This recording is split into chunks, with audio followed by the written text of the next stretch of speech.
地球的暖化使位于美国阿拉斯加的哥伦比亚冰河向后退缩的速度加快，留下了完美北极燕鸥的筑巢繁殖机会。一只雏鸟刚刚爬出巢穴外蹒跚前进，跨出了它这一生中最重要的几步路。慈母捕鱼会来亲切地在巢外喂食，雏鸟吃下了巢外第一次最新鲜的冷水海鲜。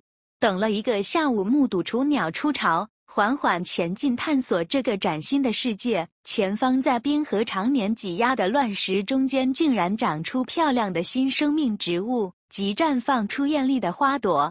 我期盼大自然的美能够跟雏鸟同况，但身后是断崖，已无路可退。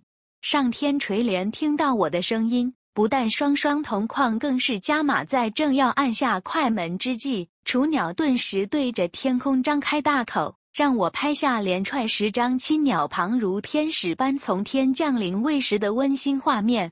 北极燕鸥是候鸟，每年从其北部的繁殖区南迁至南极洲附近，之后再北迁回繁殖区。这是已知动物中迁徙路线最长的，令人刮目相看。